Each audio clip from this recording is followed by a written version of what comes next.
À toutes et à tous.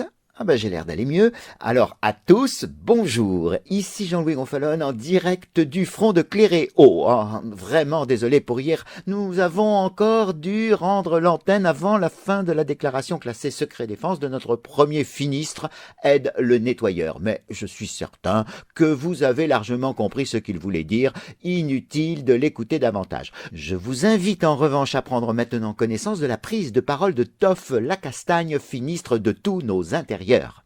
Monsieur le Premier Finistre, messieurs, pour être efficace, nous devons, quand je dis nous, je pense à notre bêta-major et son armée, nous devons donc, en suivant l'exemple de certains gouvernants royaux, impériaux et dictatoriaux très éclairés des siècles passés, nous devons mener une chasse impitoyable. Quelle chasse, me direz-vous? C'est pourtant parfaitement clair, une chasse omnipotente sans la moindre commisération, la chasse aux propagateurs irresponsables de la maladie, de l'épidémie, de la pandémie. Je vous explique, le peuple aura toujours le besoin irraisonné de donner une figure à sa propre épouvante, celle de devoir se battre contre un ennemi invisible. Notre devoir de dirigeant responsable au service de notre belle et bonne société libérale est de désigner un coupable.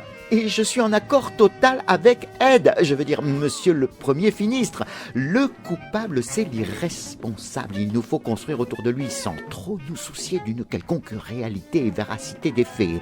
Une campagne médiatique qui va permettre de détourner la colère populaire. Oui, et je préfère vous le dire dès maintenant, cette colère du petit peuple est destinée à grandir, particulièrement du fait de l'extension de nos mesures de restriction, de confinement, de nos décrets et de nos ordonnances.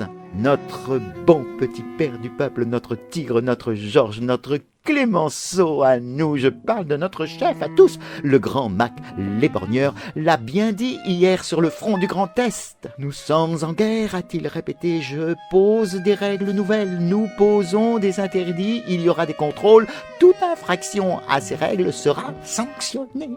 Subséquemment, ben oui, j'aime bien ce mot-là, la chasse que nous devons mener en cette période de guerre absolue doit à tout prix éviter que cette colère populaire ne se transforme en révolte politique contre notre magnifique modèle néolibéral.